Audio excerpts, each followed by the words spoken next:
이 세상 사는 한 죄 안 짓고 살 수 있는 사람은 단 한 사람도 없어요. 저는 죄 질 것 같아요? 안 질 것 같아요? 저도 져요. 저도 져요. 제가 평택에 처음에 32살 때 본당 신부로 나갔을 때 교우들이 거의 4,000명이 넘었어요. 32살에 4,000명이 넘는 본당 신부를 했으니까 얼마나 잘하고 싶겠어요. 주일날 미사가 끝나면은 대미사 한 1,000명 정도 미사 참여로 왔어요.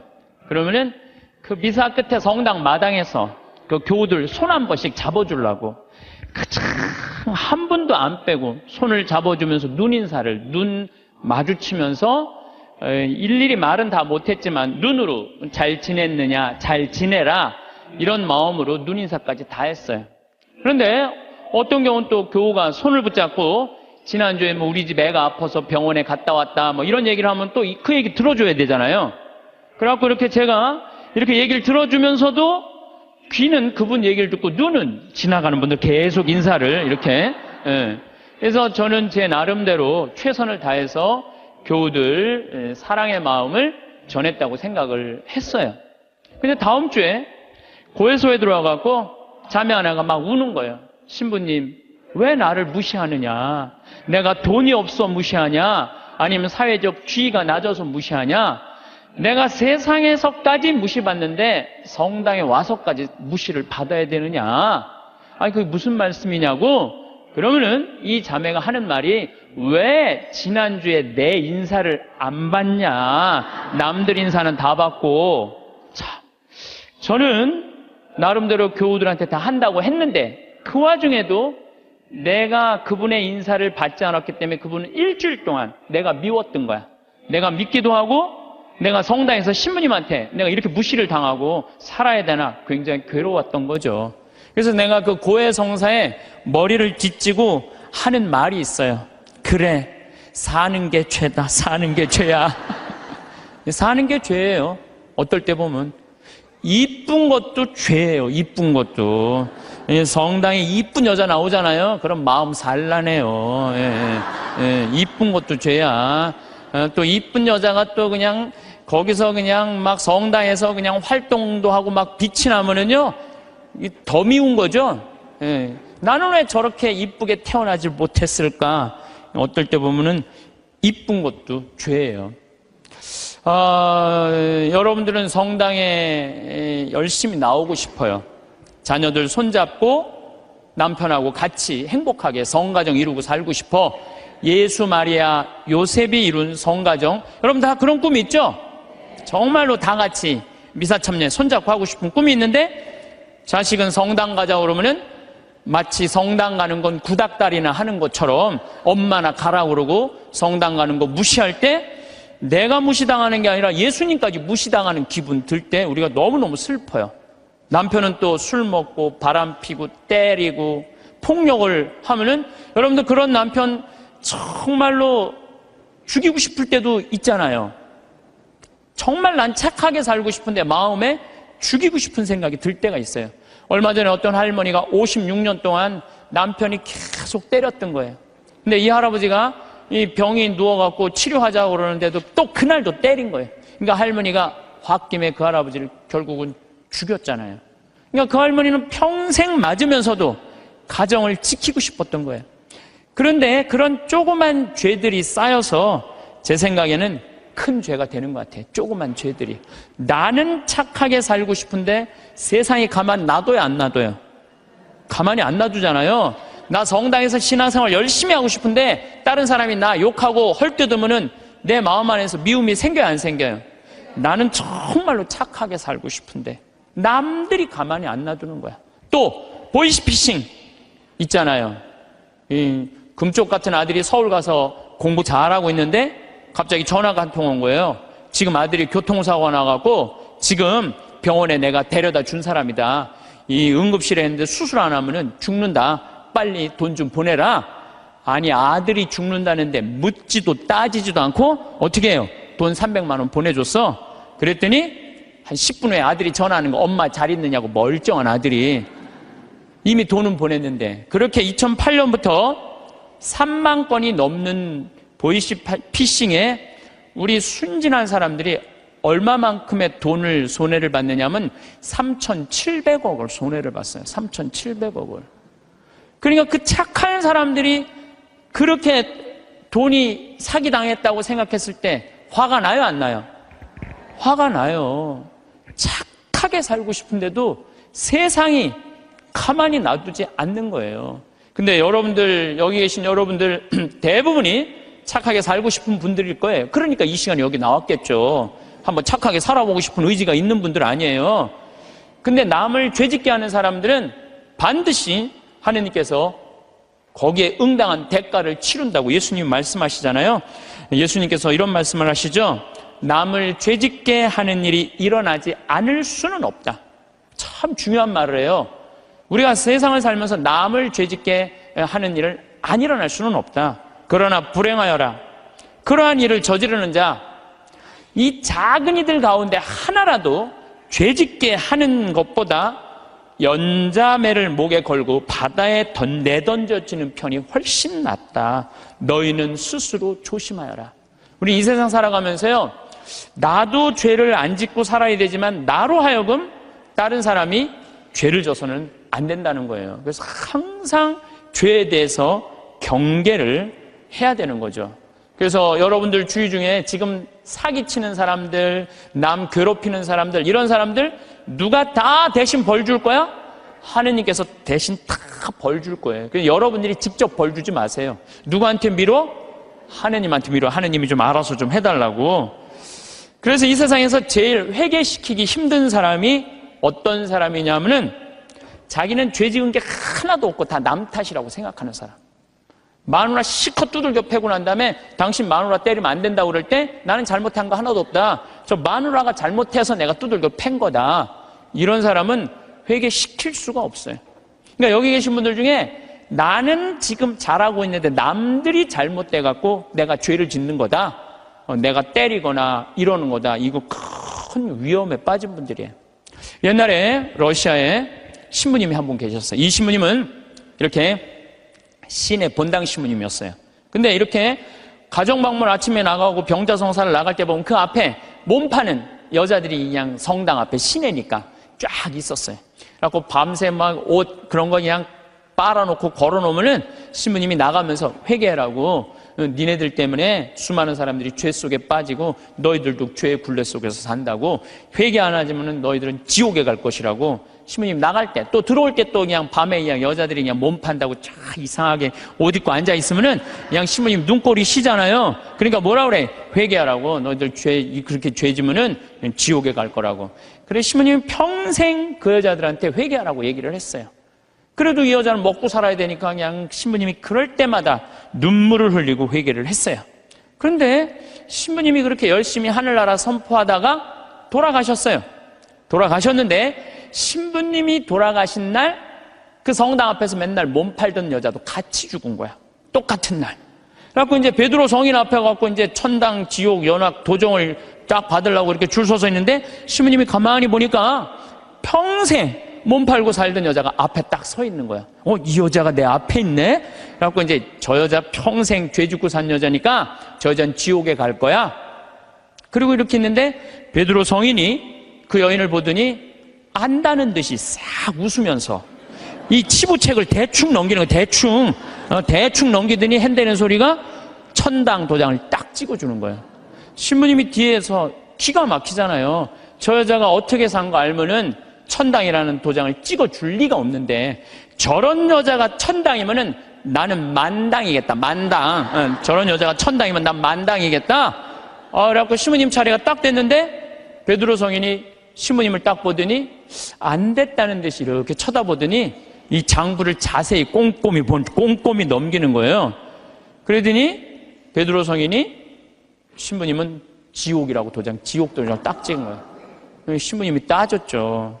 지금 베드로 성인 제정신이냐고. 평생 몸 팔고 산 저 여자는 천당이고 하느님 나라 평생 선포하고 산 난 왜 지옥이냐고. 이유를 대라고. 그랬더니 또 신부님이 또 컴플레인을 하니까 이거 그냥 넘어갈 수가 없어서 그럼 내가 장부를 다시 한번 보겠다고. 그랬더니 그 여자 장부를 막 넘기더니 이 여자 천당 맞다고. 그리고 신부님 장부를 다시 보니까 신부님 지옥 맞다고. 이유가 뭐냐? 그랬더니 베드로 성인이 이런 말을 해요. 이사야전서 1장 18절에 이런 얘기가 있다. 신부님 아느냐? 주님께서 말씀하신다. 오너라, 오늘 시비를 가려보자. 너희의 죄가 진홍빛 같아도 눈같이 휘어지고 다홍같이 붉어도 양털같이 되리라.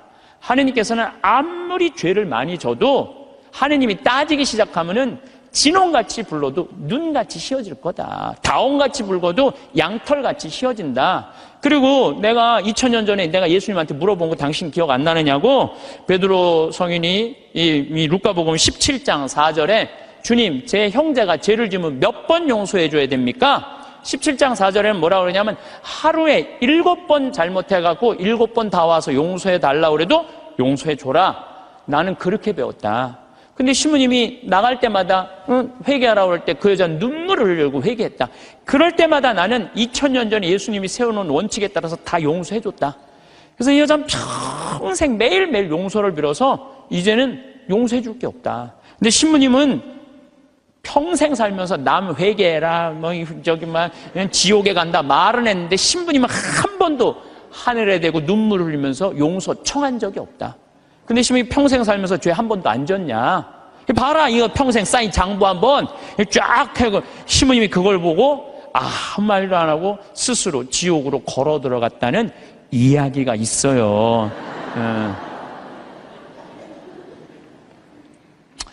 인간으로 태어난 이상 우리가 죄를 안 짓고 살 수는 없습니다.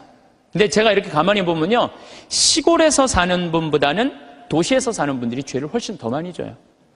시골에는요, 죄질 일이 거의 없어요. 제가 우리 평창 읍내 이렇게 저녁에 나가보면은요, 여기 도시에 와보면 막 빙글빙글 막 이상한 이발소 막 돌아가는 거 천지잖아요. 우리는 하나도 없어요, 그런 게. 죄 짓고 싶어도 질 수가 없어요, 죄 짓고 싶어도. 그리고 우리 시골은 밤에 이렇게 낮에도 마찬가지예요. 읍내에 나가면은 신호가 한 2개, 3개 있는데 아무리 늦게 떠나도 빵빵거리는 사람이 없어요. 근데 내가 서울 강의, 오늘도 서울에 와서 강의하지만 1초만 늦게 출발해도요, 빵빵빵빵 그래요. 이게 사람 사는 동네인지 또 아래층, 위층 또 층간소음 때문에 서로 싸우고 스트레스하고 그냥 설날 그냥 아래층 사람들이 위층에 그냥 찾아온 자식들 다 죽이고. 이게 도시에서 살면 살수록 죄를 많이 짓는 것 같아요. 시골에서 사는 것보다는. 또 높은 자리에 올라가면 올라갈수록 죄를 지을 수밖에 없어요. 내가 알던 어느 시장님. 네, 시장님인데 열심히 우리 천주교 교우죠. 근데 자기는 정말로 돈을 안 받았대요. 정말 하느님 앞에 맹세할 수 있대요. 그런데 자기가 감옥에 10달 갔다 왔대요. 갔다 온 이유가 뭐냐면 추석 때 선물 꾸러미들이 그렇게 많이 들어온대요. 그러면은 선물을 막 다 보낸대요. 그럼 정말 사과 박스 같은 게 들어오면은 그 미처 못 보내고 던지고 가는 사람이 있대요. 그럼 업무 바쁘다 보면 다음날 뜯어보면 거기 안에 돈이 꽉 들어있대요. 그래갖고 다시 돌려줘도 하루만 그게 그 집에서 잠을 자도 이게 꺼리가 된다는 거예요. 자기는 전혀 받고 싶지 않은데. 그러니까 높은 자리에 올라가면 올라갈수록 죄 짓고 싶지 않은데 그래서 여러분들 출세하는 거 그렇게 좋아할 거 없다는 거예요. 높은 자리에 올라가면은요, 죄 지을 수 있는 기회가 훨씬 많아요. 많이 가지면 가질수록 죄를 더 많이 짓는. 부자가 하늘나라 들어가는 것보다는 낙타가 바늘구멍 통과하는 것이 훨씬 쉽다고 예수님 말씀하셨잖아요. 많이 가진 사람 많이 내놔야 돼요. 빌 게이츠, 워런 버핏 이 두 사람이 얼마를 만들어놨냐면 1000억 달러를 만들어놨어요. 1000억 달러. 빌 게이츠는 600억 달러를 내놓고 워런 버핏은 300억 달러를 빌 게이츠한테 줬어요. 자선재단에.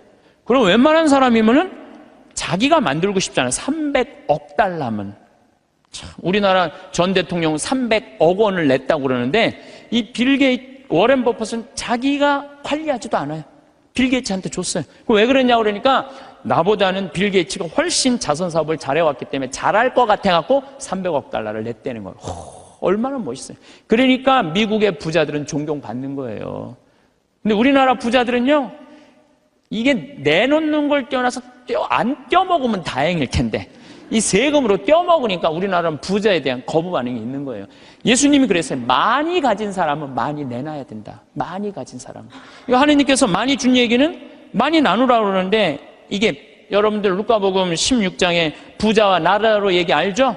부자는 잘 먹고 잘 살았어. 하다못해 나자로 떨어지는 부스러기도 개가 나자로 종기 핥았어요. 근데 마지막 날에는 나자로는 아브라함 품에서 참 호강을 하고, 부자는 뜨거운 불똥이 있어요. 물 한 방울 그것도 못 먹었잖아요. 예수님이 그러잖아요. 살아생전에 너무 고생을 했기 때문에 이 나자로는 호강을 하는 거. 당신은 부자인데 아무것도 나누지 않았고 고생하는 거다. 그러니까 우리가 돈이 많고 출세하면 할수록 뭐에 가까우냐면 죄에 가까운 거예요. 그만큼 뭐가 많아? 책임이 많기 때문에. 책임이 없는 게 속편한 게 있어요. 예수님은 이방인, 죄인들, 창녀들이 먼저 천국 간다는 말이 저는 요즘 조금 이해가 돼요. 버림받고 가난하고 빼곡고 힘없는 사람 천당 갈 확률이 많아요. 근데 여기가 지금 수서 성당이란 말이에요. 우리나라에서 제일 잘 사는 동네란 말이야. 약간 위험하지 않을까. 그러니까 여러분들은 어떻게 해야 돼? 더 많이 내놔야죠. 요즘 저는 중국을 이렇게 보면요, 걱정돼요. 여러 가지로 걱정돼요. 5살짜리 아이 막 눈알 빼고 막, 그렇죠? 50살짜리 얼마 전에도 할아버지도 눈알 막 빼가고. 참, 이 살아있는 사람들 눈알을 빼가요. 또 애들 1살, 2살짜리 유괴에다가 팔아먹는, 이게 수두룩하다는 거예요. 수두룩하다는 거예요. 그거 팔아먹는 사람이 300명이 넘는다는 거예요. 그거 얼마 전에 잡았잖아요. 그러니까 중국이요, 저는 하느님을 믿지 않아서 반성을 하지 않는 나라예요. 쉽게 말하면 회개하지 않는 나라예요. 얼마 전에도 제가 그 중국에서 올린 동영상 유튜브를 봤는데, 길 가면서 이렇게 소매치기 할아버지가 잡았어요. 그랬더니 잡았다고 그 할아버지를 길에서 때리는데 한 명도 모르는 척하는 거예요. 한 명도 말리는 사람이 없는 거예요. 이 막대기로 때리는데도. 중국 사람들은 남 일을 관여하지 않는데요, 관여했다가는 더 큰 화를 입어서 양심이 완전히 없는 거죠. 돈만 벌으면 뭐예요? 요즘 중국이 돈 잘 버는데 이게 회개하지 않으면은, 회개하지 않는 나라 또 있잖아요. 일본도 똑같은 나라예요. 제가 보기에는. 예. 그래서 우리가 정말로 회개를 하고 살아야 된다. 그러면 우리가 어떻게 죄를 질 수 있느냐? 우리가 자그마한 죄들이 커서 큰 죄가 되는데, 그 자그마한 죄, 우리가 큰 죄로 가는 첫 번째 뭐냐면 게으름이에요. 게으름. 덴마크 속담에 이런 얘기가 있어요. 젊어서 게으름은 늙어서 도적이 된다고 그래요. 게으른 사람이요, 다 남 욕하고 비난하고 사기치는 거예요. 대부분이. 얼마 전에 우리 동창 신부들 모임이 있었어요. 한참 재미나게 노는데 내 정말 친한 형이 전화를 받더니 그러더라고요. 뭐라고? 죽었다고? 아씨, 왜 죽어? 좀만 기다리지. 아씨, 내가 찾아가려고 그랬는데, 왜 죽었어? 장례 미사가 언제야? 그렇게 묻더라고요. 월요일 날 전화를 받았으니까 수요일 날 수원 모전동 성당에서 장례 미사라고. 알았어. 그래 딱 끊더라고요. 그래서 내가 너무너무 존경하고 좋아하는 형이길래 형 신부를, 형, 경남 형, 무슨 얘기야? 그랬더니, 유일하게 대자가 한 명이 있는데 위암 말기였대요. 4기. 근데 이제 신부인 대부를 이제 보고 싶었던 거. 그 신부님이 대부니까. 그래서 보고 싶다고 연락이 계속 왔대요. 계속 왔는데 내일 가지 이렇게 미루다 보니까 대자 죽은 걸 못 본 거야. 그러니까 그냥 내일로 미루다가 그 소중한 대자 죽는 걸 못 본 거예요. 그게 전화를 끊더라고요. 그래서 내가 그 형한테 그래서, 형, 영국의 조지 버나드 쇼라는 사람이 있어. 들어봤지? 조지 버나드 쇼. 그랬더니 들어봤대. 그 사람이 극작가야. 근데 그 사람이 1950년에 죽었는데, 그 사람이 몇 살에 죽었냐면 94살에 죽었어. 94살에 죽었는데, 94살에 죽으면서도 자기 묘비명에 뭐라고 써놨느냐면은 우물쭈물하다 내 이럴 줄 알았다. 이렇게 써놓고 죽었어. 94살에 죽으면서도 우물쭈물하다 내 이럴 줄 알았다. 이러고 죽었어. 무슨 얘기냐면 우리가 내일 하지 하다가요, 소중한 일을 못하는 경우가 많아요. 이 게으른 사람들이요, 내일 할게 그러다가요, 아무 일도 못하고 죽는 경우가 많아요. 어떤 게으른 처녀가 있었어요. 이 처녀는 아무것도 하기 싫은 거야. 머리도 안 감고 세수도 안 하고 이빨도 안 닦고 그냥 감기를 그냥 코에다 맨날 달고 사는 거예요. 밥도 자기 손으로 안 해먹고 자도 그냥 이불 속에 들어갔다가 그대로 터널 만들어 놓고 그대로 나오는 그런 여자예요. 근데 나머지는 아무것도 내 손으로 안 하는데 꼭 하나 자기가 해야 되는 일이 있어요. 똥은 자기가 싸야 돼요. 똥은 자기가 싸야 돼요. 똥은. 그 똥도 그냥 며칠 그냥 미루다가 그냥 도저히 배가 아파갖고 어쩔 수 없을 때 이제 옛날에 그냥 그 화장실 뒷간에 이제 똥누로 가는 거죠. 똥을 이렇게 앉아서 팔짱을 이제 다리 사이에 끼고 이렇게 보는데 사는 게 너무너무 괴로운 거, 귀찮고. 아유, 사는 게 힘들어, 귀찮고 죽겠다.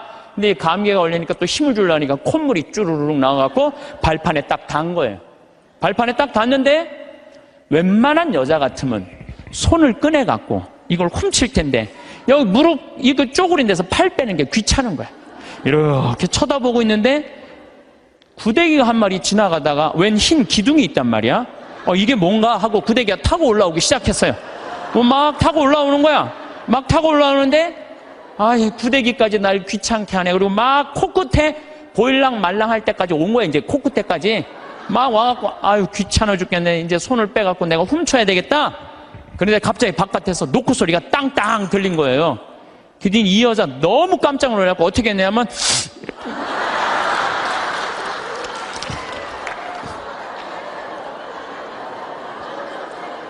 우물쭈물하다가 그러는 경우 참 많아요. 우물쭈물하다가 큰 코 닥치는 사람들 많아요. 여러분들 이런 분들도 많아요. 성당 나가. 나중에 나갈게. 내가 좀 더 늙으면 나갈게. 그러다가 성당 나가서 회개도 안 하고 정말 하느님 만나지도 않고 그러다가 갑자기 죽는 경우 많아요. 막 게으른 처녀나 내일 가지 그러다가 그 중간에 그냥 시모님한테 병자성사도 못 받고 죽는 사람이나 뭐 달라요? 달릴 게 뭐 있어요? 우리 생태마을에는 이제 그 여름에 환경 피정을 해요. 전국에서 70개 성당이 와요. 그럼 애들이 한 3,000명 정도 와요. 그럼 2월 달에 예약이 끝나요. 그럼 어떤 성당은 2월 달부터 계속 답사 와요. 답사 오고 프로그램 확인하고 선생님, 신부님, 수녀님들이 다 와갖고 궁금한 거 있으면 다 물어봐. 그런 성당들은요 와서 프로그램 잘하고 가요. 근데 어떤 성당은 답사도 안 오고 전화도 안 하고 프로그램 문의도 전혀 안 해. 6월달, 7월달 하기 전에 6월달에 오리엔테이션을 해요. 전국에 있는 성당에 다 오라 그래갖고 하루. 그래서 프로그램 다 답사식. 그것도 안 와. 아무 준비도 안 하고 딱 왔다가 내가 이럴 줄 알았으면 여기 안 왔다고. 그리고 그냥 2박 3일 동안 싸우고 가는 성당들도 있어요. 보면은. 인생에 있어서 준비가 안 돼 있는 사람들은 항상 싸워요. 항상. 보면은 우리 생태마을에도 우리 직원들 이렇게 보면은 야 여기 고추밭에 대 좀 한 100평 좀 전부 다 걷어놔. 저녁에 와보면 안 걷어놨어. 왜 안 걷어놨어? 태풍이 온다고 그랬다. 누가 일을 시켰다. 계속 핑계를 대요. 그럼 내가 잘라요. 게으른 사람은 어떻게 했어요? 자르면 또 우린 대개 서울 경기도에서 이제 다 취직을 해갖고 하잖아요. 집에 가갖고는 또 뭐라고 했냐면 그 생태마을 망해야 된다고 그런 데는 막 꼭 게으른 사람들이 남 핑계를 많이 대요. 마태복음 24장 45절에 보면 충실한 종과 불충실한 종 얘기가 나와요. 주인이 자기 종에게 집안 식솔들에게 제때 양식을 내줬는데 그렇게 하는 슬기로운 종이 있는가 하면은 주인이 늦게 오려니 하고 술 먹고 때리고 이래갖고 주인이 갑자기 어느 날 와서 당황한다 이거죠. 그러니까 여러분들 우리가 인생을 살 때는 항상 부지런해야 돼요. 그러니까 여러분들 앞으로 5년 후에 내가 뭘 할 거다, 10년 후에 뭘 할 거다, 20년 후에 뭘 할 거다, 30년 후에 뭘 할 거다, 이거 계획 서 있어야 돼, 안 서 있어야 돼요? 서 있어야 돼요. 그런데 그냥 아무 계획 없는 분들, 여기 지금 50에 은퇴해갖고 나는 아무 계획이 없다. 그러면은 50에 은퇴하면은 죽어요, 안 죽어요? 그 죽으면 너도 편안하고 나도 편안하고 대한민국 다 편안한데 안 죽어요. 50이 넘어서 100살까지 안 죽는 거. 50년 동안 아무 계획이 없는 사람들은 게으르게 살 수밖에 없어요. 여러분들 우리나라가 지금 100살 이상이 몇 명이냐면 13,400명이에요. 100살 이상이. 근데 더 놀라운 건 뭔지 아세요? 3년 전에 내가 100살 이상 넘은 사람들 조사를 했을 때 몇 명이냐면 2,400명이었어요. 2,400명. 3년 사이에 10,000명이 늘은 거, 10,000명이. 안 죽고 10,000명이 그대로 3년 사이에 10,000명이 늘은 거예요. 지금 90살에서부터 100살까지는 몇 명이냐면 13만 4천 명이에요. 13만 4천 명. 그런데 80살에서부터 90살까지는 몇 명이냐면 97만 명이에요. 97만 명. 근데 70살부터 80살까지 몇 명이? 270만 명, 273명. 그래서 65세 이상이 몇 명이? 613만 명, 613만. 근데 이분들이 안 죽고 그대로 가는 거야, 이제.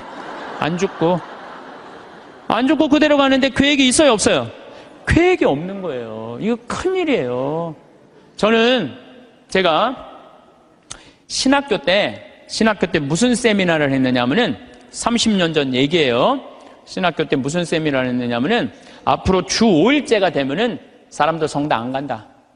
토요일 날, 일요일 날 놀러 나가지 성당 안 간다. 그리고 한두 번 놀러 나가다 보면은 특히 천주교는 고해성사 봐야 되고 귀찮으니까 냉담길로 들어선다. 프랑스 예를 들었어요. 프랑스는 신자가 95%인데 미사 참여는 8%밖에 안 돼요. 90%가 성당 안 나가는 거야. 우리 한국 천주교도 그 꼴이 올 거다. 그런 세미나를 했었어요. 그래? 만약에 그렇다면은 내가 신부가 될 때는 나는 이렇게 해야지. 시골에다가 아름다운 데다가 집 져놓고 토요일 날, 일요일 날 클리 놀러 와라. 클리. 놀러 와서 거기서 미사 참여도 하고 교육도 받고 찬양도 해자. 그래갖고 저는 신학생 때부터 생태마을 꾸밀 걸 생각을 했었어요. 그때부터 나는 공부도 하고 책도 읽고. 그래서 신부 되자마자 저는 땅 보러 다녔어요. 돈이 한 푼도 없는데도 30억짜리, 50억짜리 땅 보러 다녔어요. 진짜로. 근데 한 15년 전에 교구에서 평창에 땅이 있으니까 쓰라고 저한테 허락을 했어요. 그래서 저는 15년 전부터 생태마을을 꾸민 거예요. 쫙 꾸몄죠. 이제 지금 거의 이제 제가 이제 신부된 지 20년이 넘었는데 우리 생태마을을 20년 동안 꾸며놓으니까요. 너무 행복한 거예요. 막 봄에는 마로니에, 뭐 자기나무, 그다음에 벚나무, 뭐 별꽃이 다 피는 거예요. 참 아름다워요. 요즘 가을엔 또 단풍이 그냥 기가 막혀요. 그러니까 여러분도 한번 생각을 해봐요. 여러분도 한 5평짜리 내가 정원을 꾸며놨을 때 그 이 정원 이쁘면 행복해, 안 행복해요? 근데 내 정원은 15,000평이야. 15,000평. 15,000평이니까 나는 그걸 보고 있으면요 너무 행복한 거예요. 나는 하느님께서 우주를 나는 15,000평을 만드는데 하느님은 우주를 창조했잖아요. 우주를 창조하고 뭐라 그랬어요? 보시니 참 좋았다. 첫날도 보시니 참 좋았다. 둘째 날도 보시니 참 좋았다. 셋째 날도 보시니 참 좋았다. 여섯째 날 마지막 인간 만들어 놓고 보시니 참. 나는 그 느낌 아니까.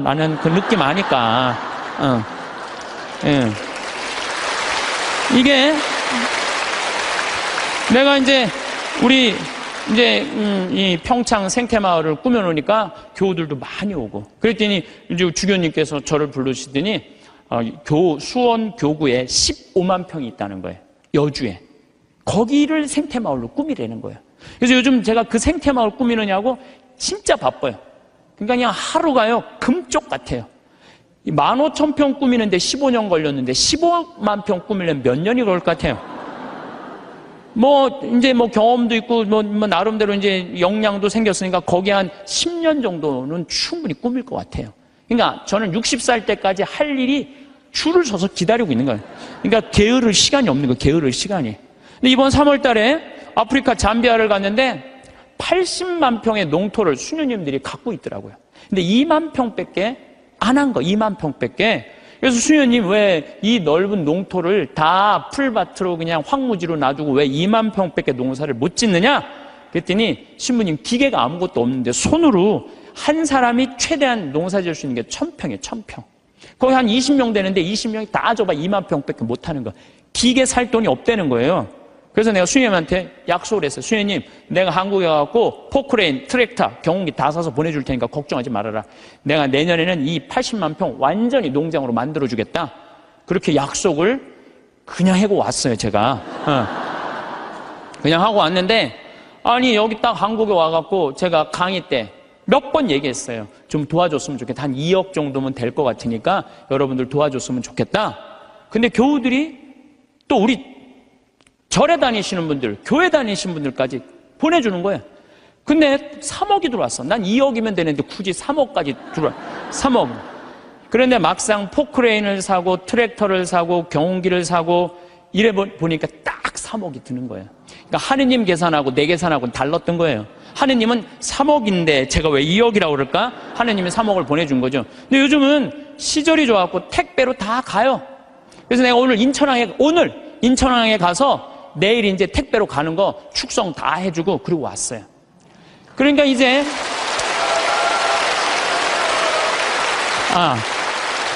이거는 제가 박수를 받아야 될 게 아니고 정말로 함께 해줬던 그 많은 분들 1,000만 원씩 봉헌해 주신 분들이 받을 박수예요. 저는 아무것도 한 게 없어요.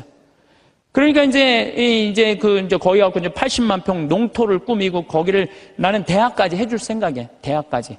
그 대학까지 만들어 주려고 생각을 해보니까 또 한 10년은 내가 그러니까 난 70살 때까지 일이 기다리고 있는 거예요. 70살 때까지 우리 신부들이 70에 은퇴하거든요. 근데 은퇴하기 전까지는 나는 일이 기다리고 있는 거예요. 게으르지 않을 수 있는 거죠. 그럼 이제 70살 넘어서는 뭘 할까? 우리 동창 신부들끼리 모여갖고 야, 우리가 70살이면 지금 70에 은퇴하라고 그러는데 70이면 지금 다 아저씨 같잖아요. 그렇죠? 그럼 70에 우리 뭐 할까? 그래갖고 우리 신부들끼리 모여갖고 한 얘기가 그 얘기야. 야, 우리 70 넘으면 있잖아. 적어도 신부 생활 한 30년, 40년 하면은 하느님하고 거의 친하니까 반귀신이다. 반귀신. 반귀신 되니까 우리 커피숍 하자. 커피숍에서 커피 마시러 오는 사람들, 정말 힘들고 고통스러운 교우들 얼마나 많으냐. 근데 본당 신부님 바쁘니까 면담도 못하고 커피 타주면서 너 면담하면 앉아서 면담해주고 우리 동창이 20명 되니까 하루에 돌아가면서 해봤자 일주일에 하루만 나가서 일하면 되는데 우리 요즘은 사주팔자 커피숍도 많더라. 야, 우리 신부들도 은퇴해갖고 그거 해주자. 제가 그런 얘기 해요. 우리가 죽을 때까지 계획이 있어야 돼요. 계획이 없으면은요 우리의 삶이 너무너무 힘들어요. 우리의 삶이. 여러분들은 무슨 계획이 있으세요? 내가 지금 50, 60대 갖고 남은 30년, 40년 어떻게 살 계획 있으세요? 없으세요? 만약에 없다면은요 게으른 처냐고 별반 달릴 게 없어요. 지금 바로 지금 다가오고 있어요. 근데 아무 일도 안 하고 있으면 문제가 많은 거예요. 그리고 내가 그 요양병원 의사가 나한테 해준 얘기예요. 70살 먹은 딸이 93살 먹은 엄마한테 요양병원에 와갖고 뇌졸중으로 쓰러진 엄마한테 와갖고 밥을 먹이면서 한 숟갈 먹일 때마다 죽어 그러더래요. 그래서 왜 엄마한테 밥을 먹으면서 죽으라고 그러느냐? 그랬더니 70살 먹은 딸이 하는 얘기가 의사 선생님 내 말 좀 들어보라고. 엄마가 91살 때 뇌졸중으로 쓰러졌다는 거예요. 여러분들 90살 넘으면요 기력 다 떨어질 때. 그렇죠? 거기에 뇌졸중까지 쓰러지면은 길게 살아야 6개월, 1년이에요. 그래서 자식이 75, 73, 70, 그 다음에 68이라는 거야. 그 자기네들도 자식한테 매달려 사는데 그 90살 먹은 엄마 어떻게 모시냐. 병들은 엄마. 마침 엄마가 7천만 원짜리 전세 살고 있었대. 우리 그 전세 빼갖고 엄마 요양병원에 넣자. 살면 얼마나 살겠느냐. 그래갖고 엄마를 요양병원에 넣은 거예요. 여러분들 근데 이걸 알아야 돼요. 90살 넘어갖고 요양병원에 들어가잖아요. 그럼 의사들이요 안 죽여요. 살려내요. 그래갖고 2년 동안 이 할머니가 안 죽은 거야. 그러니까 7천만 원을 다 쓴 거야. 다 쓰고 난 다음에 이제 병원비를 안 내니까 모시고 가라. 그러니까 오빠가 모셔라. 아니다. 나는 받은 거 없다. 네가 더 받지 않았냐. 나는 없다. 서로 이래갖고 원수 돼갖고 안 만나는 거야. 70이 넘어서 자식들이. 엄마는 죽지도 않고. 그러니 자식 원수 만들고 91살에 2년 동안 누워서 돈만 축내니 그렇게 살아서 뭐하냐. 그러니 차라리 어떻게 해라? 죽어라. 그래 죽어 그러면서 먹이더래요. 이게 여러분들 남의 얘기가 아니에요. 여러분들 얘기예요. 여러분들 우물쭈물하다 내 이럴 줄 알았다. 이 꼴 날 분 많아요. 여기 그냥 아무것도 안 하고 아무 일도 안 하고. 그래서 저는 여러분들한테 정말 권하고 싶은 거는 내가 자식들한테 정말 늙어서 구박받기 싫으면 지금 운동해야 돼요. 운동을 하는데 무슨 운동을 했냐면 헬스 해야 돼, 헬스. 헬스장에 다녀야 돼요. 나이를 먹으면 먹을수록 헬스장에 다녀요. 미국은요, 헬스장에 다 할머니, 할아버지들이 다 다녀요. 그래갖고 돌아가실 때 6개월 이상 고생하면서 돌아가는 분들이 거의 없대요. 95%가 6개월 이내에 거의 다 돌아가신대요.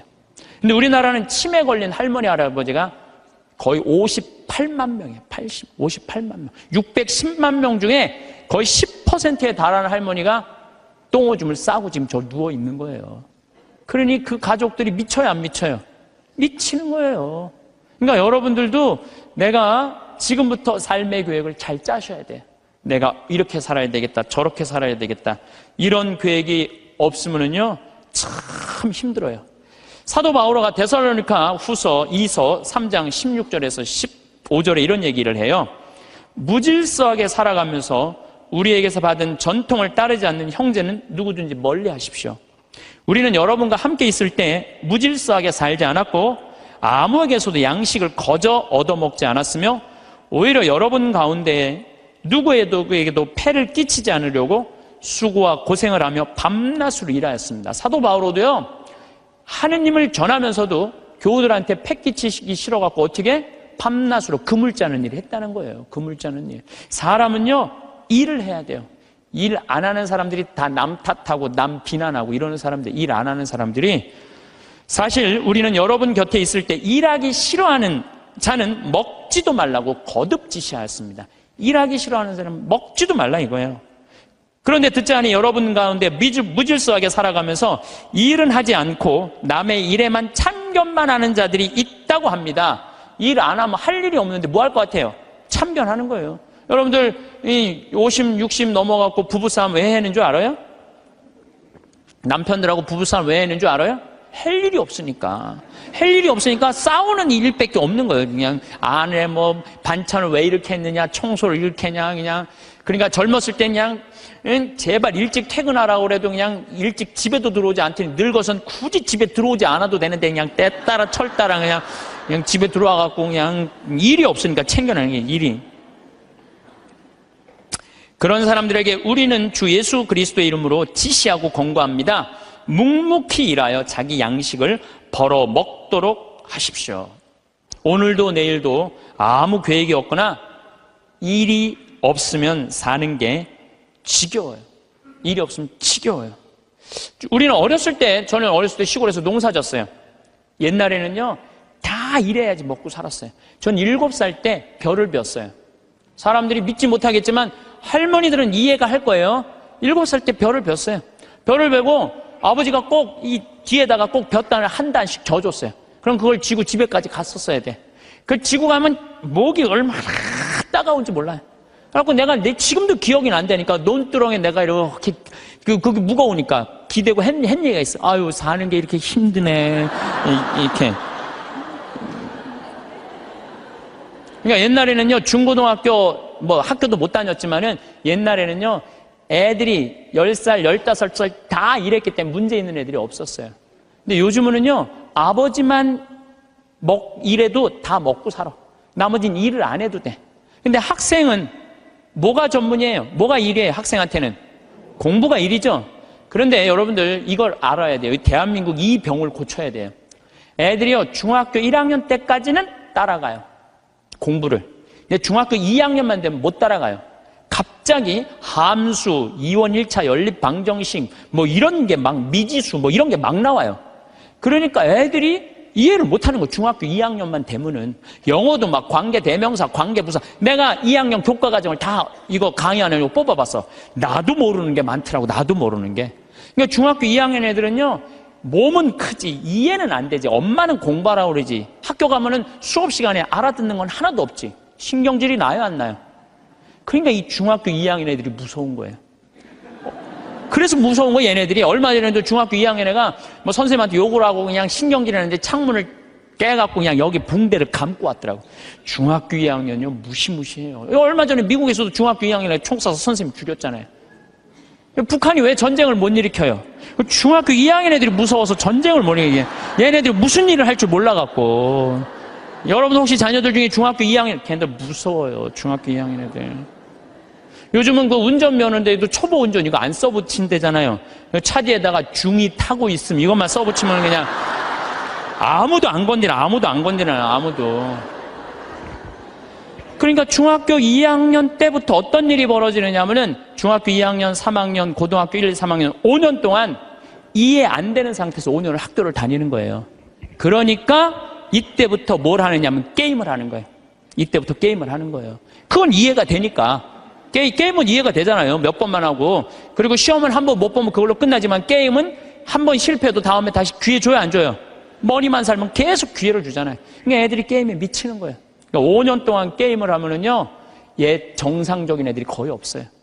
근데 독일은요, 딱 7학년제로 해갖고 중학교 2학년 딱 나이 돼갖고 얘가 공부를 이해를 한다. 그럼 인문계 학교로 보내요. 공부를 이해 못한다. 그럼 기술학교로 보내요. 기술학교로. 얘네들은 스트레스 받을 일이 하나도 없는 거야. 우리나라는 이해하는 놈이나 못하는 놈이나 다 고등학교 3학년 때까지 가는 거야. 이제 내일 모레 이제 수능 볼 때까지 다 같이 가는 거야. 수능 볼 때까지. 그러니까 5년 동안 얘네들이 다 학교 폭력에, 왕따에, 자살에 수많은 문제들을 일으키는 거예요. 공부 못하는 애들은요, 학교 가갖고 운동을 하든지, 아니면 내가 지금 잠비아 트랙터 경운기 포크레인 보내듯이 트랙터 경운기 포크레인을 배우든지, 그럼요, 걔네들 절대 문제 일으키지 않아요. 일이 없으니까, 학교에 가갖고 일이 없으니까 얼마나 지겹겠어요. 거기다가 그냥 학원 밤까지. 그러니까 애들이 미치는 거예요. 그러니까 요즘 애들이 제정신 있는 애들이 별로 없는 거죠. 그래서 제가 항상 드리는 말씀이 그거예요. 고등학교 3학년 여러분들 자녀들 가운데, 고등학교 3학년 자녀들 가운데 애는 착해. 등치는 산만하고 머리가 안 돌아가. 그런 애들은 우리 생태마을에 취직시키세요. 우리 생태마을에 지금 농장도 10명이 필요하고 주방도 10명이 필요해요. 왜냐하면은 농장에요, 천지가 돈이에요. 여러분 고개만 돌리면 천지가 돈이에요. 왜? 이 10월 1일부터 한 20일까지 깻잎 따거든요. 깻잎만 작년에 우리가 5천만 원, 5천만 원어치 깻잎을 담아서 팔아요. 그러면은 2억 원어치를 따도 2억 다 팔아요. 근데 딸 손이 없는 거야. 딸 손이. 깻잎 끝나고 나면 콩잎, 이 콩잎 누런 거 이거 다 돈이에요. 다 돈이에요. 그것만 따갖고 된장 속에 박아두면은 서울 사람들 그것만 먹으면 이거 어디서 사느냐고. 다 돈이야, 다 돈. 근데 뭐가 일이 없다는 거예요. 내가 우리 수원교구 주부에다가도 고등학교 3학년 아이들 중에 튼튼한 아이들, 수능 시험 못 본 애들, 이런 애들, 착한 애들, 이런 애들 취직 원서 내라고 내가 수없이 지금 내도 고등학교 3학년 졸업한 애들은 한 명도 없어요. 뭐냐면 내 자식만은 농사 안 시키겠다 이거예요. 내 자식이 여기서 빈둥거리고 놀아도 끝났는데도 엄마들은 꿈을 포기하지 않는 거예요. 대한민국의 불행이 여기 있는 거예요. 거기서 그냥 원서만 넣어갖고 대학 들어가 봐요. 그럼 끝나고 난 다음에 취직 안 되면. 그래서 캥거루가 우리나라가 47만 명이에요. 엄마의 그 뱃속에서 25, 30살이 됐는데도 직장을 못 구하고 그냥 집에서 엄마 뱃속에서 그냥 거기서 용돈 받아갖고 쓰는 애들 캥거루가 47만 명이래. 47만 명. 그러니까 그 집들이 다 스트레스 받는 거예요. 죽이느니 원수니 너 같은 걸 낳고 내가 미역국을 끓여 먹은 내가 미친놈이라는 둥 뭐 이런 일들이 벌어지는 거예요. 저는 그래서 이런 생각이 들어요. 지금 시골에 우리가 농민들이 한 350만, 한 360만 정도 되는데 다 70, 80, 90의 나이가. 취직 그 집에 다 테란이에요. 다. 지금 20대들 놀고 집에서 컴퓨터 게임 이거 하는 애들 전부 다 거기 취직시키라는 거예요. 뭐 국가에서 월급 좀 주고. 그래갖고 앞으로 블루오션은 농업이에요. 농업이 블루오션이에요. 사람이요, 일을 해야지 죄를 안 져요. 일하는 사람은요, 남 탓할 시간 없어요. 남 핑계 댈 시간 없어요. 일이 막 하는 사람들, 하루하루가 금쪽 같은데 남 욕할 시간이 어딨어. 아무것도 할 일 없는 사람이 대통령부터 저 밑에까지 다 욕하는 거예요. 온갖 거 다 참견하면서 다 일 없는 사람들이 남 욕하는 거지, 일 있는 사람은요, 남 욕할 시간이 없어요. 그래서 우리가 진짜 무서운 거는 일을 안 하는 거다. 요즘 일하고 싶어도 일자리가 없다고들 하는데 우리나라들 중소기업, 농촌 천지가 일손이 모자라요. 우리 형님도 뭐 큰 형님도 한 40명 정도 공장에서 데리고 일을 하는데 우리나라 아이들은요 일주일만 하면 다 내던지고 간대요. 그러니까 우즈베키스탄, 파키스탄 뭐 이런 데서 방글라데시 얘네들 쓸 수밖에 없다는 거예요. 나도 한번 공장에 가보니까 다 까만 애들이 그냥 눈 그냥 하얀 애들이 막 이런 애들이 다 일을 하더라고요. 그러면서도 우리는 일자리가 없다고 이러니 이게 얼마나 얼마나 답답하냐 이거예요. 여러분들, 섹스피어는 이런 얘기를 해요. 잠자는 거인보다는 부지런한 난장이가 낫다 그래. 아무리 능력이 뛰어난 자라도 부지런한 사람을 이길 수가 없어요. 그러니까 여러분들 자녀들 중에 대학을 나왔어. 최고의 교육을 받았어. 근데 일을 안 하면요, 아무 소용이 없는 거예요. 고등학교, 중학교 나왔지만 열심히 일하면요, 얘네들이 훨씬 낫다는 거예요. 근데 우리나라는 노동의 신성한 가치를 꼭 펜대를 굴려야지 훌륭한 사람이란 이 머릿속에, 이 게으름 때문에 대한민국이 죄 속에 드는 거예요. 저는요, 무슨 성폭력, 뭐 학교폭력, 뭐 자식이 부모 죽이고, 노름하고, 게임하고, 다 뭐 때문에? 일이 없어서. 일만 하면요, 이런 죄들 싹 없어져. 우리 농장 직원들이 하는 얘기가 있어요. 해만 지면 잔다는 거예요. 아무 생각 없이 사는 거야. 아무 생각 없이. 해만 지면. 그냥 밭에 나가서 그냥 일하고, 그냥 해만 지면 자고, 다음날 일어나고 또 해만 지면 자고, 해만 지고 자. 얼마나 좋아요. 근데 아침부터 아무 할 일이 없어. 힘은 흘러 넘치는데. 어떻게 했어요? 죄질 수밖에 없는 거죠. 그래서 작은 죄들이 모여서 큰 죄가 되는 거예요. 그래서 첫 번째 우리가 경계해야 되는 건 게으름이에요, 게으름.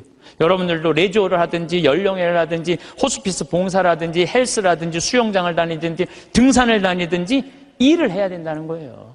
살아가다 보면 크고 작은 일들이 참 많습니다. 매 순간 우리는 선택하고 그 선택들이 모여 삶의 무늬를 만듭니다. 때로는 좋은 마음으로 한 행동이 다른 이에게 상처를 주기도 합니다. 마음속 생각과 겉으로 드러난 결과가 항상 같지는 않기 때문입니다. 사람의 마음은 참으로 복잡하여 같은 말도 듣는 이의 마음에 따라 다르게 새겨지기도 합니다. 의도하지 않았지만 나도 모르는 사이에 누군가의 마음에 작은 돌멩이를 던질 때도 있습니다. 이것이 바로 인간관계의 어려움이며 삶의 여러 모습입니다. 어쩌면 완벽하게 좋은 뜻만 전달되는 소통은 없을지도 모릅니다. 서로의 마음을 온전히 이해한다는 것은 참으로 어려운 일입니다. 예쁜 꽃을 보고 잠시 마음이 흔들리거나 남이 가진 좋은 것을 보고 부러워하는 마음, 다들 한 번쯤 느껴봤을 감정입니다. 이런 감정들은 자연스러운 것입니다. 하지만 그 감정이 어디로 흘러가는지 가만히 들여다볼 필요는 있습니다. 부러움이 시기심으로 변질되거나 작은 바람이 큰 욕심으로 자라나 마음을 어지럽힐 수도 있습니다. 때로는 가까운 가족 사이에도 서운함이 쌓여 마음이 무거워지기도 합니다. 기대가 클수록 실망도 큰 법일까요? 아니면 표현하지 못한 진심이 오해를 낳는 것일까요? 어쩌면 서로에게 귀 기울이는 시간이 부족했을 수도 있습니다. 세상의 이런저런 일들 앞에서 화가 나거나 슬픔을 느끼는 것도 어쩌면 당연한 일입니다. 불의를 보고도 아무렇지 않다면 그것이야말로 마음이 병든 것일 수 있습니다. 이런 마음들이 다 어디에서 오는 걸까요? 어쩌면 우리 마음속 아주 작은 파문에서 시작되는 것인지도 모릅니다. 그 파문이 커져 삶의 풍랑이 되기도 합니다. 가끔 우리는 나는 잘못한 것이 없다고 생각하며 모든 문제를 남의 탓으로 돌리곤 합니다. 마치 내 눈에 들보는 보지 못하고 남의 눈에 티끌만 탓하는 것처럼 말입니다. 하지만 그렇게 해서 문제가 정말 해결될까요? 다른 사람을 향한 손가락질이 결국 나에게로 돌아올 때도 있습니다. 오히려 자신을 돌아볼 기회를 놓치는 것은 아닐까 생각해 봅니다. 스스로를 성찰하는 것은 용기가 필요한 일입니다. 자신의 부족함을 인정하는 것은 결코 쉬운 일이 아니기 때문입니다. 그렇다고 너무 가혹하게 자신을 책망할 필요는 없습니다. 있는 그대로의 모습을 부드럽게 바라보는 지혜도 필요합니다. 마치 방 안의 먼지는 그대로 두고 창문만 닦는 것과 같습니다. 창밖 풍경이 잠시 밝아 보일지는 몰라도 방 안은 여전히 어지럽습니다. 방 안을 깨끗이 하려면 내 주변부터 그리고 내 마음의 생각부터 살펴야 합니다. 예전에 한 마을에 사이가 좋지 않은 두 이웃이 살았습니다. 서로의 작은 실수에도 크게 화를 내며 다투기 일쑤였습니다. 담벼락 하나를 사이에 두고도 마음의 벽은 하늘까지 닿을 듯 높았습니다. 그러던 어느 날 한 이웃이 큰 병을 얻어 자리에 눕게 되었습니다. 다른 이웃은 처음에는 고소해했지만 밤이 되어 홀로 남으니 마음이 편치 않았습니다. 낮에는 애써 외면했지만 조용한 밤이 되자 그동안의 기억들이 떠올랐습니다. 함께 웃었던 아주 먼 옛날의 기억, 사소한 오해가 쌓여 서로에게 상처를 주었던 기억들이 교차했습니다. 내가 조금만 더 너그러웠더라면, 그때 그 말을 하지 않았더라면 하는 생각이 들었습니다. 그의 마음속에서는 미움과 연민이 뒤섞여 작은 소용돌이를 일으켰습니다. 후회는 언제나 늦게 찾아오는 법이지만 그 후회가 새로운 시작을 알리기도 합니다. 다음 날 그는 작은 죽 그릇을 들고 이웃의 집을 찾았습니다. 떨리는 마음으로 문을 두드렸습니다. 말없이 건넨 죽 한 그릇에 오랜 미움이 눈 녹듯 사라졌습니다. 따뜻한 온기가 닫혔던 마음의 문을 연 것입니다. 이처럼 마음을 열고 다가서는 작은 용기가 큰 변화를 가져오기도 합니다. 용서는 남을 위한 것이기도 하지만 어쩌면 나 자신을 더 깊은 수렁에서 건져내는 일일지도 모릅니다. 우리가 살아가는 환경도 마음에 영향을 줍니다. 복잡하고 바쁘게 돌아가는 곳에서는 나도 모르게 조급해지고 작은 일에도 마음 쓰기 어려울 때가 있습니다. 마치 좁은 길을 많은 사람이 함께 걸을 때처럼 서로 부딪히기 쉽고 마음의 여유도 줄어듭니다. 반면 조금 더 여유로운 환경에서는 마음도 너그러워지는 것을 느낍니다. 고요한 숲길을 혼자 걸을 때처럼 생각도 깊어지고 마음도 평화로워집니다. 하지만 중요한 것은 환경보다 그 환경 속에서 어떤 마음을 갖느냐 하는 것입니다. 시끄러운 시장에서도 평온을 찾는 사람이 있고 고요한 산사에서도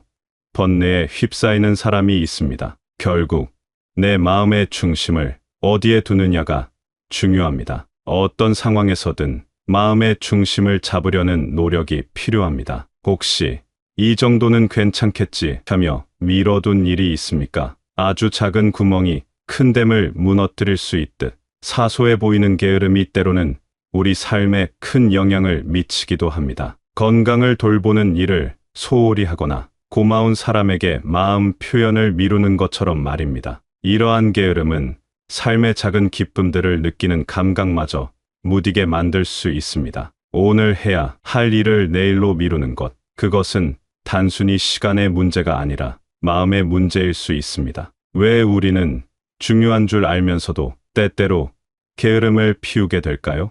아마도 당장의 편안함이 더 크게 느껴지기 때문일 겁니다. 미래의 큰 기쁨보다는 현재의 작은 안락함에 머무르고 싶은 것입니다. 하지만 씨앗을 뿌리지 않으면 열매를 거둘 수 없듯 오늘의 노력이 내일의 기쁨을 만듭니다. 시간은 기다려주지 않고 항상 앞으로만 흘러갑니다. 그 흐름 속에서 우리는 무엇을 심고 가꿀지 매 순간 선택해야 합니다. 매일 아침 작은 화분에 물을 주는 일을 생각해 봅니다. 하루 이틀 거른다고 당장 큰일이 나지는 않습니다. 화초는 금방 시들지 않을 수도 있습니다. 하지만 그 작은 소홀함이 반복되면 어느새 화초는 생기를 잃고 말라갑니다. 우리 삶도 이와 같습니다. 매일매일 사소해 보이는 작은 노력들, 예컨대 아침 일찍 일어나 산책을 하거나 좋은 글을 한 줄 읽거나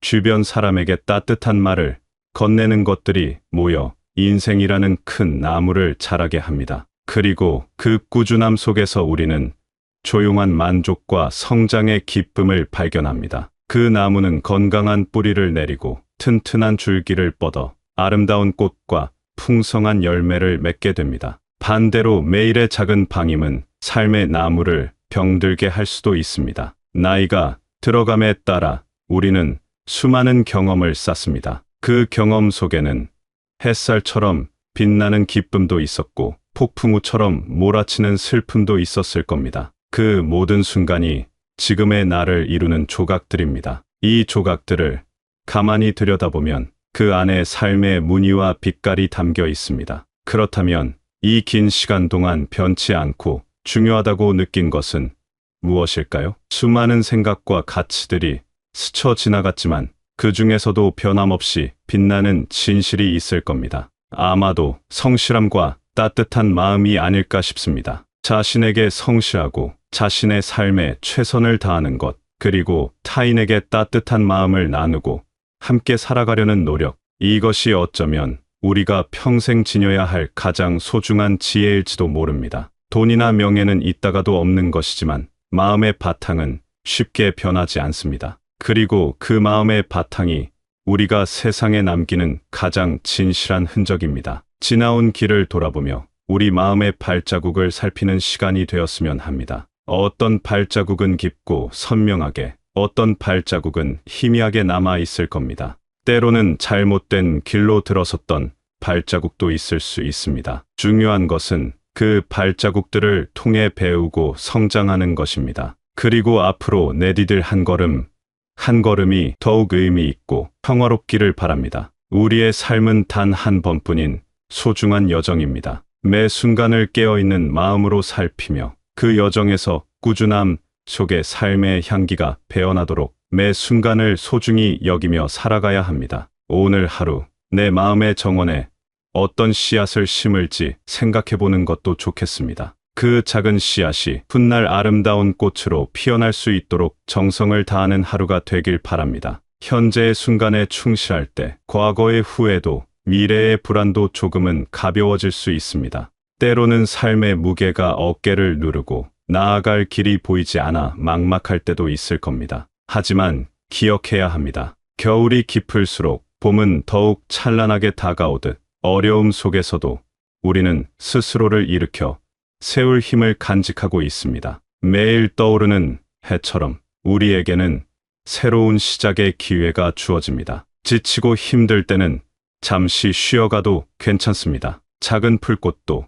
거센 비바람을 견디고 다시 고개를 들듯 우리 안에는 강인한 생명력이 숨쉬고 있습니다. 그러니 용기를 내어 오늘을 살아가고 내일을 향해 한 걸음 더 내딛기를 바랍니다. 당신의 모든 순간이 소중하며 당신의 존재 자체로 이미 충분히 아름답습니다. 삶이라는 여정에서 스스로를 믿고 사랑하며 꿋하게 나아가십시오.